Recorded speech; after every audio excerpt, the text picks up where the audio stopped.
Well, ladies and gentlemen, we hope you enjoyed that. We decided to start out with a little tour of the county there. Once again, you found us, Channel 27 MediaCom, every Saturday, 4:30 to 5, and you can also find us on YouTube. Just type in Santa Rosa Week. I'm Jerry Cooey. I'm Deborah Nelson.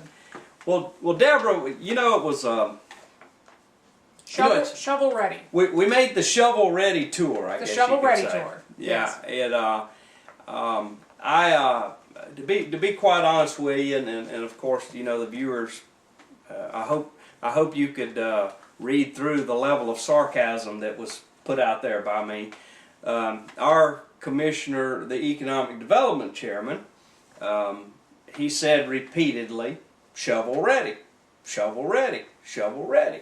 We heard that from several commissioners. Commissioner Don Salter said shovel ready. Commissioner Bob Cole said shovel ready.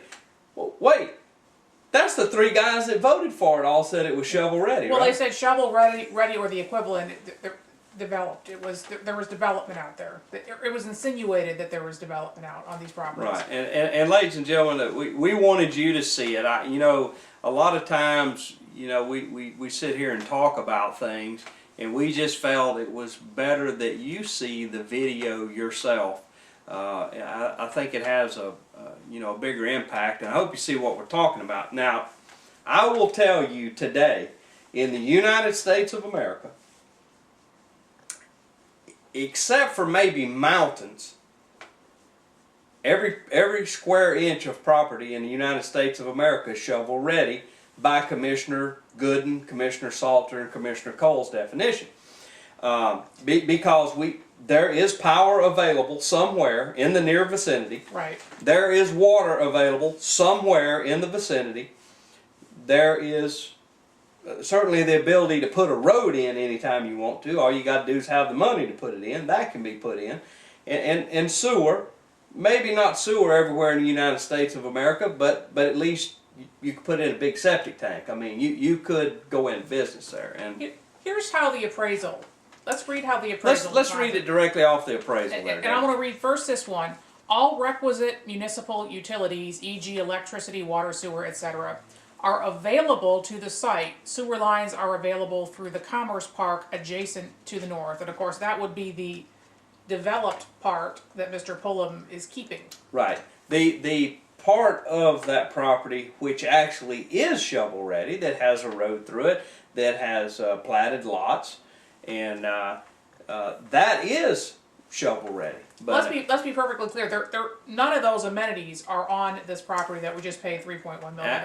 Absolutely none, whatsoever. ladies and gentlemen. They are available at road frontage, Highway 87, and the different utilities would have to bring them in. And you would have to pay, and of course they're going to have to pay to put the roads in.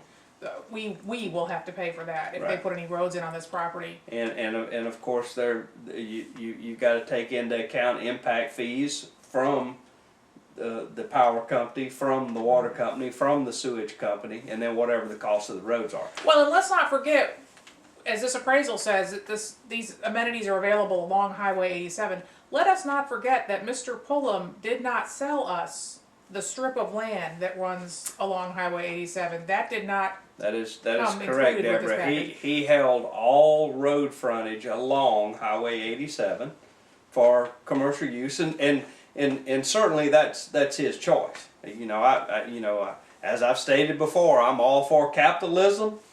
He made that decision. He was able to find a willing buyer. God bless him. Move on. He's probably dancing around in a circle with his $3.1 million check today. But Deborah, the point that I want to make, and viewers, you need to pay attention to this. Look, it's important to me, and I hope it's important to you, that your elected officials don't sit there in a meeting with the cameras rolling and the microphones on and tell you half-truths about what's going on. Okay? Those properties are not, that Pullum property is not shovel ready. It's nowhere near close to shovel ready. For goodness sakes, you're going to have to clear it first before you even think about it being shovel ready, and put in all the amenities that we discussed. And pay for those amenities. And pay for those amenities. And roads. And we've just spent every single penny that we have in the franchise fee money to to buy this property, so we don't have any money right now. If I could interject, we spent a lot more than franchise fee dollars on this, and I'm going to read exactly where this money came from. You read that, and then I have a few comments on that. It's 3.1 million. Okay, it's emptied the entire economic development existing fund That's available today. Right. This is 2.17 million from the general fund. Now these are dollars that we were told were transferred from a special economic development fund that used to exist that was closed out.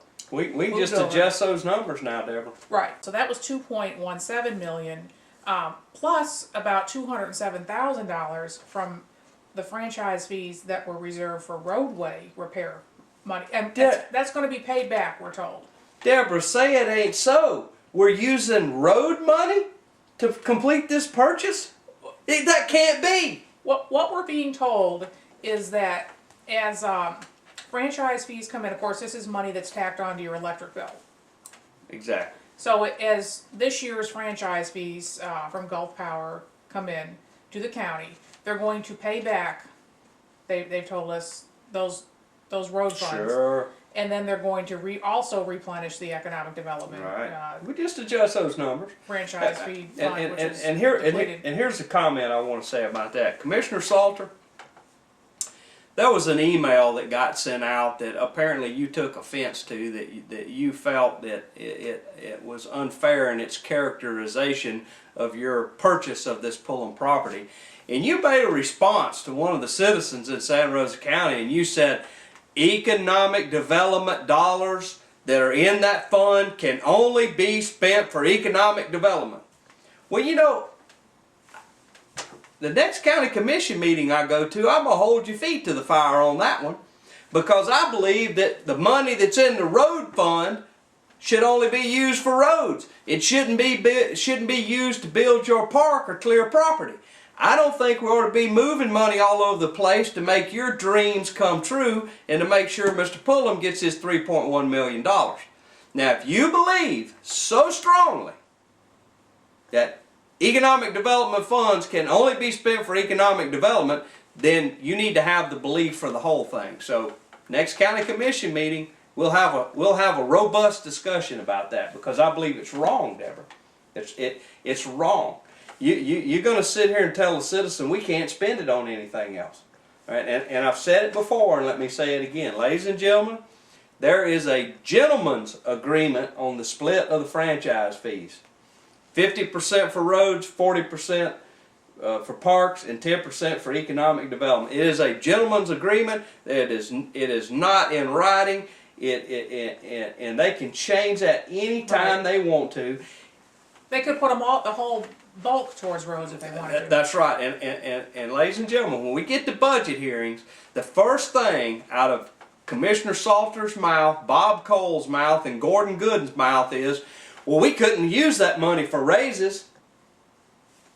Really? Well, I'm going to use a strong word right here. It's not true, and it's a lie. The county commissioners can move money anywhere they want to. There's not a week that goes by that they don't move anywhere from $200,000 to a couple $1 million. Don't want to hear it, and I don't want you to believe it, ladies and gentlemen. That money could have been used for anything they chose to use it for. Let us not forget that all over the county, youth associations are having to raise their rates, and they were already, I mean, for some people especially, they were very high already. On the edge. They're having to raise their rates. That is correct. Because we were told there's not enough money in the parks franchise fee fund to pay for lighting and all this other operations costs, basically, for the parks and for the youth programs. Right. And so they're paying more, parents are paying more out of their pockets. But in the meantime, the county commission has raided the road fund to pay for this ridiculous purchase. This will not be the first time that the road fund has been raided. The budget has been balanced in many years